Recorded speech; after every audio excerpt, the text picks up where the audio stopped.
Abusane madoda baphakame bavavwe. Basisane kaloku sibakhawule.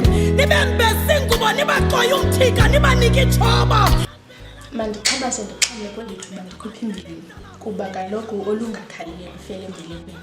Igama lam ndingu-Afrika Ziwele, uMadabane uSikandi Meki intlokwenyathi into engasangomisa amanzi ekhona. Ndina 19 years old, ndisuka e-Eastern Cape eMdantsane. Today I'll be talking about my journey of being a member of Inkciyo Eastern Cape.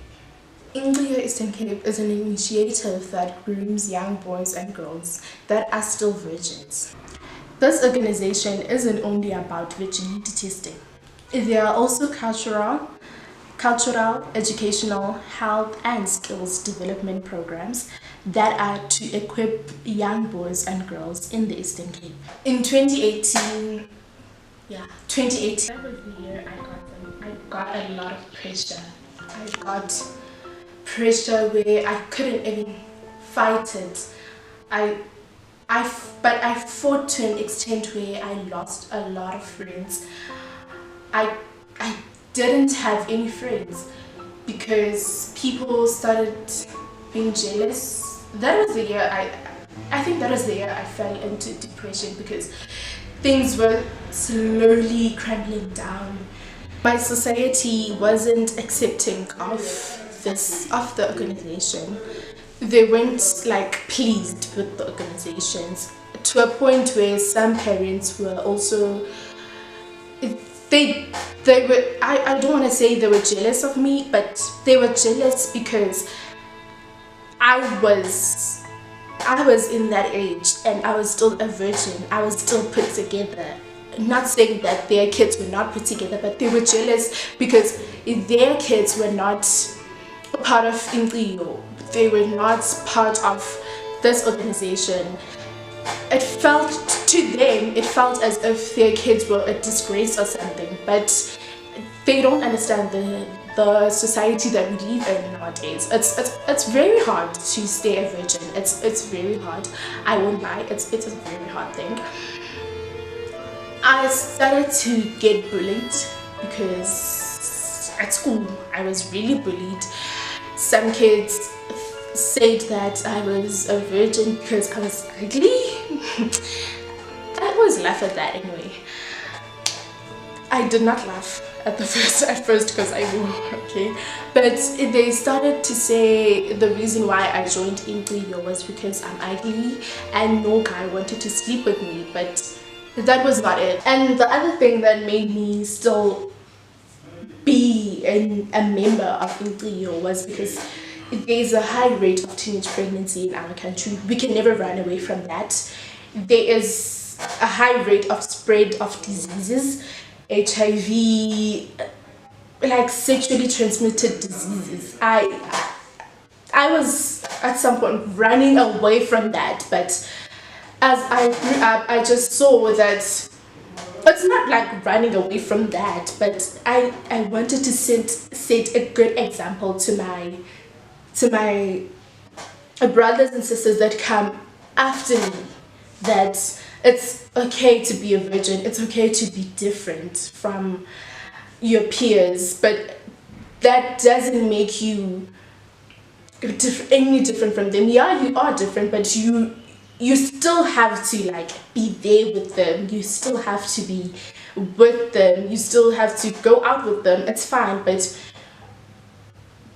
be careful of what you do. Be careful of who you reveal yourself to, because it's a really dirty world out there, and I'm proud of myself. Skip jump to 2020. 2020 was I won't say the worst year, but it was the worst year. With Inkciyo, we always go to these camps that always bring us together as the kids of Inkciyo, and as I was going during the school holidays, I heard rumors that I was no longer a virgin.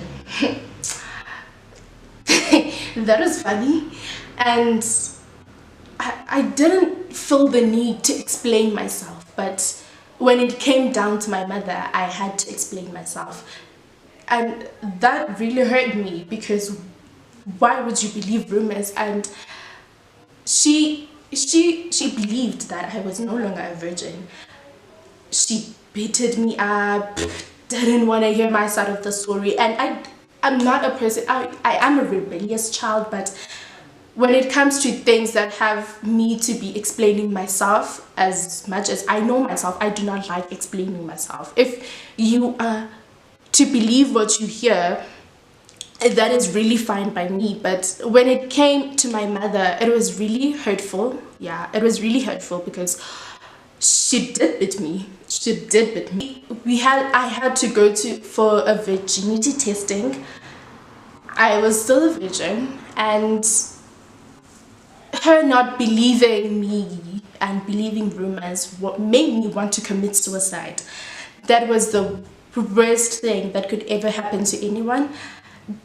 Your mother not believing in me, that was the worst thing that could ever happen to me, because I thought, okay, I was not, okay, she heard I was not a virgin, but comfort me, like be there for me. But she did not see that as, she saw it as an opportunity to beat me up. Like, she beat me really bad, really bad. I like had to go to the camp black and blue, because I had all those bruises all over my body. I think I still have a scar, but that was the worst experience that like I had.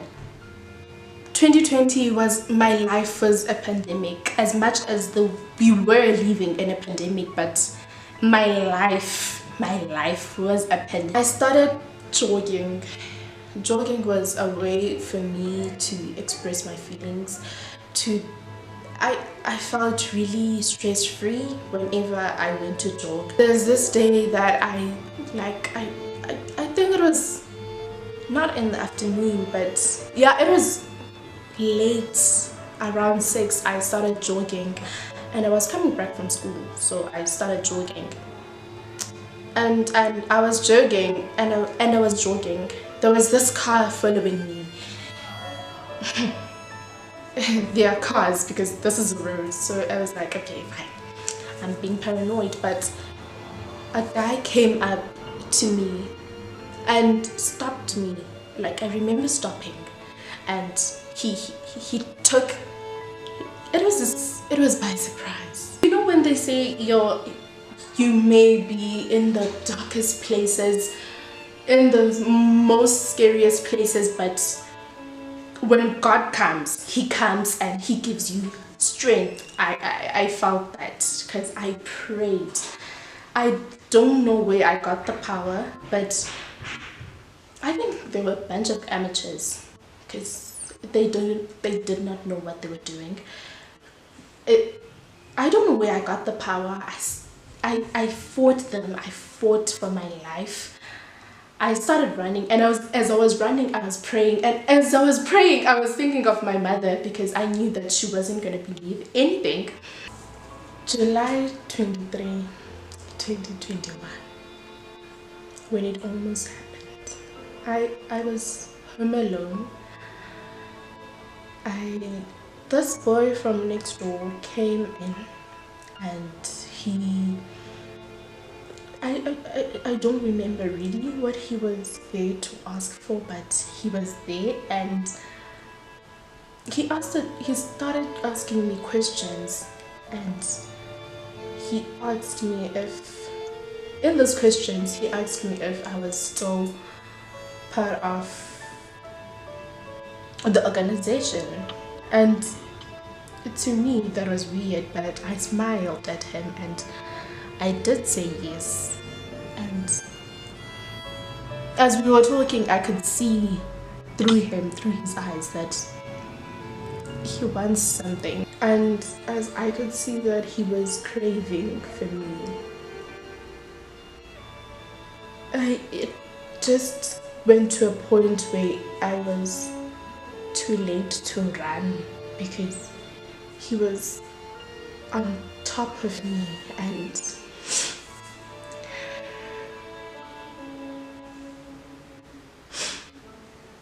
I was really, really tired. I was really tired. I did not. I just felt like if it has to happen, it must just happen. And that's when he was on top of me.